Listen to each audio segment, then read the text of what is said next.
Good morning, boys and girls of the internet. I hope everybody is having a fantastic Sunday morning out there in YouTube land. To be honest, there's no telling when this video is actually going to be posted, and you'll see it. So it could be Monday, Tuesday, Wednesday, Thursday, Friday, Saturday, happy days, or who knows when. Either way, we're doing another repair video kind of on the road. We were headed to my grandparents' house this morning. My grandfather just bought a new to him 2002 Chevrolet S10, and the fuel pumps went out in it. As if, yeah, so everything's falling apart. So the fuel pump went out. I purchased one online. It came in Friday, and I couldn't do it yesterday because I was busy. We worked on my sister's Jeep. If you saw that video, that should totally be up by now. If not, I'm just really slacking. Oh, I just hit a spider. I saw it hanging in the road from that big tree. So yeah, we got an hour and a little over hour and a half drive ahead of us to get down there. I got to stop at the shop first and grab some power tools, because all I have with me is my little Hart carry box, and it's got a lot of good stuff in it, but I need power tools. So here's our haul. New fuel pump, floor jack stand. This is a brand new set of screwdrivers I bought the other day. They were like $8. Toolbox, tub of towels, a shirt to change into, extra battery for the 1/2-inch stubby, impact sockets, extensions for the 1/2-inch impact. I brought the fuel line disconnect tools, although I don't think I need them. GM almost always has the little squeeze tabs, and then everything comes apart nice.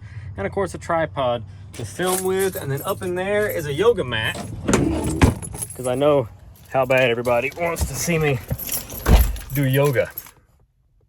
No, I'm kidding. I needed something to lay on, since he doesn't have a driveway. It's just all grass around the lake house. But now that we do have everything, let's get on the highway. So I'm not going to bore you guys with the rest of this long drive. We got a ways to go. I'm just gonna do it, and then we'll pick up when we get there, because this is all I've been doing for the last half hour. So let's go. And we made it. So here's our S10 in question that's getting a fuel pump. So in case you're wondering why we had to get this little S10 and get my granddad switched over into this, it's because here's the Ranger that he drove for years. I drove it for a while. And here's this side of it. Somebody ran him off the road, and he went down through a ditch, back up, and then up against a house. This is what happened. It broke bent the I-beam underneath, and some steering components. I think I could swap an I-beam, a whole front assembly into it, and get it going again. But yeah, so he's just got it stuck over here out of the way. And it still runs, but it won't drive, of course. The wheels, both of them are bent out. 2 tires on the driver's side are flat. So we picked this up for pretty cheap, and low miles. I think it's got 120 on it or something. I noticed right when we bought it, the fuel gauge was dancing around, and I said, well, if the unit's already going bad, the pump's not far behind it, and sure enough, pump quit. So let's put one in it. So on the little truck, you got 4 bad bolts on each side, and 3 9/32 that hold the filler neck into that plastic piece against the bed. I'm going to try to just take those 3 out and let the ring stay in there. The taillight wiring harness has 1 connector right behind the bumper. You undo it.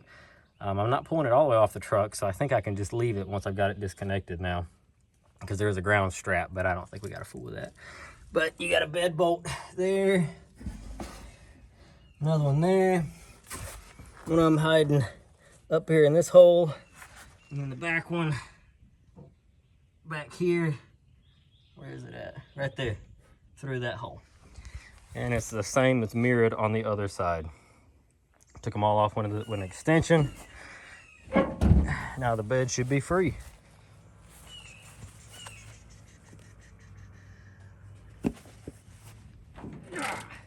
Oh yeah, that'll work. but here's the bed and there's the frame. We're just gonna stack them between it.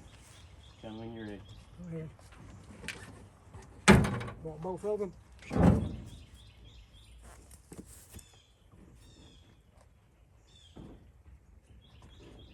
Good? That little boy. Okay. Okay. Is that about right? That's getting us started.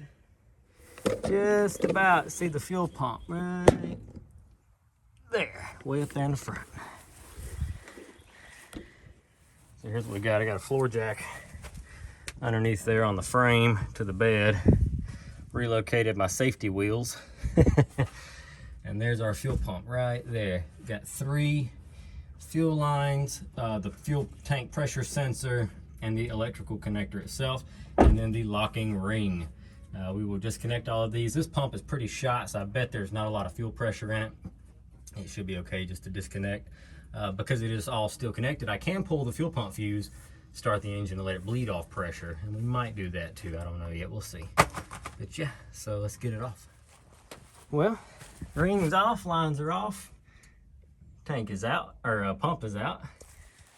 So with our new pump and our old pump comparing, everything's about the same. However, I did notice it's definitely a little bit on the cheaper side with the hose sizes, and then the vent. It's got an extra vent line. No, it doesn't. It's just a larger size vent line. You see there, the pump feed is just a different size. But besides that, everything's pretty much the same. It should fall right into place and work for what we're doing. So I'm going to put the new seals on it and get this joker slid down in there. It did come with them, the O-ring and the tank seal. So let's do it.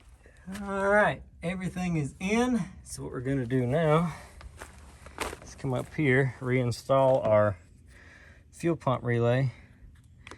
Goes right there. I'll cycle our key on, prime the system, see if the fuel gauge works.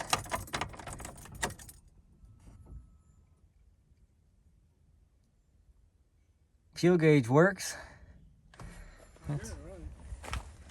We heard it hum. Let's check for a leak. Don't see anything. Let's prime it again. There it goes.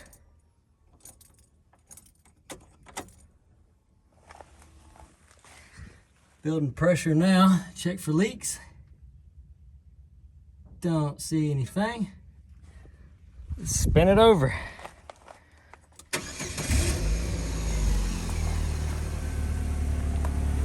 Check for leaks.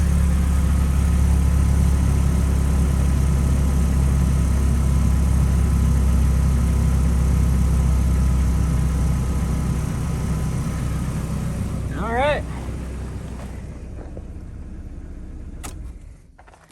Looking good. Let's start putting it back together. Setting the bed back on now. All right. Now move this thing right here one time. Hang on. Just let it go.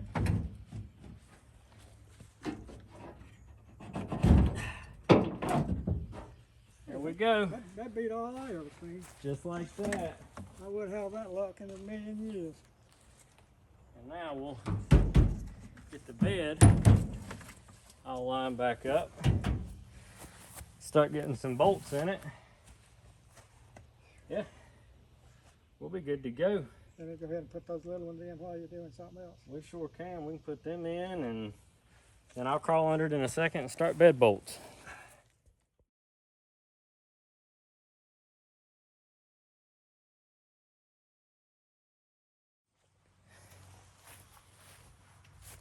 Okay. Fuel pump is in, truck is running, bed's all bolted down, all the electrical connections are back on. I'm gonna have him jump in it and press the brakes just to make sure that the brake lights still work. Somebody had a jumper wire put on the back at one point in time. I left it all hooked up, so I don't know what it does, but it's there.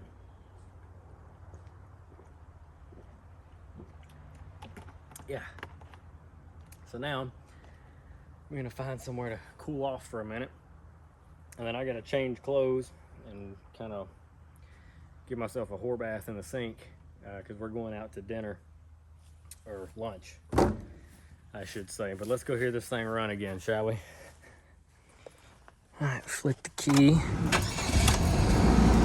Fires right up.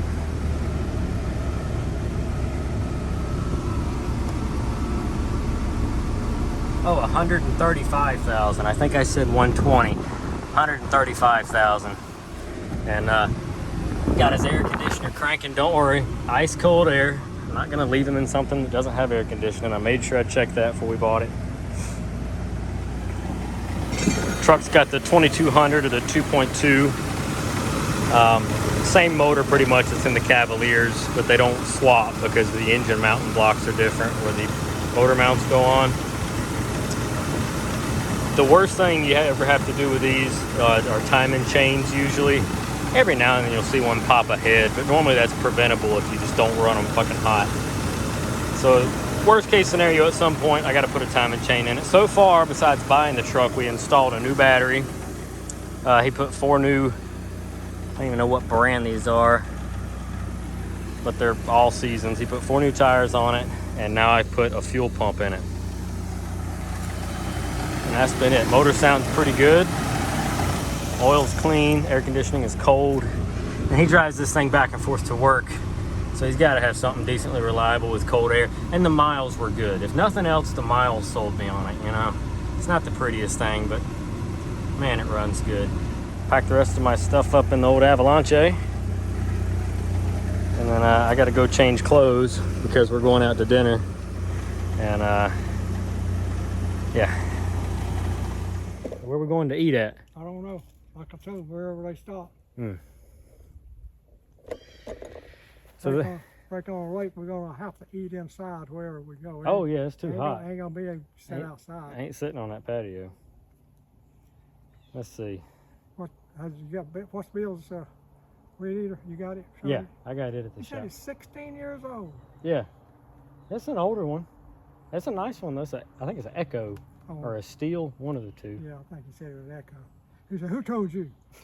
I said, "Lori said was talking to Jay, and Jay said you had his weed eater."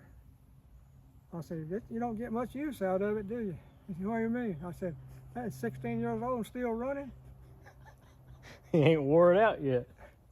That's what I mean. He ain't running enough to wear it out. Yeah. Papa's brother Bill. Howdy folks, we just left. Well, we are leaving Cracker Barrel. So Mom, Jody, Jace, Amy, Abby, Daniel, Josh.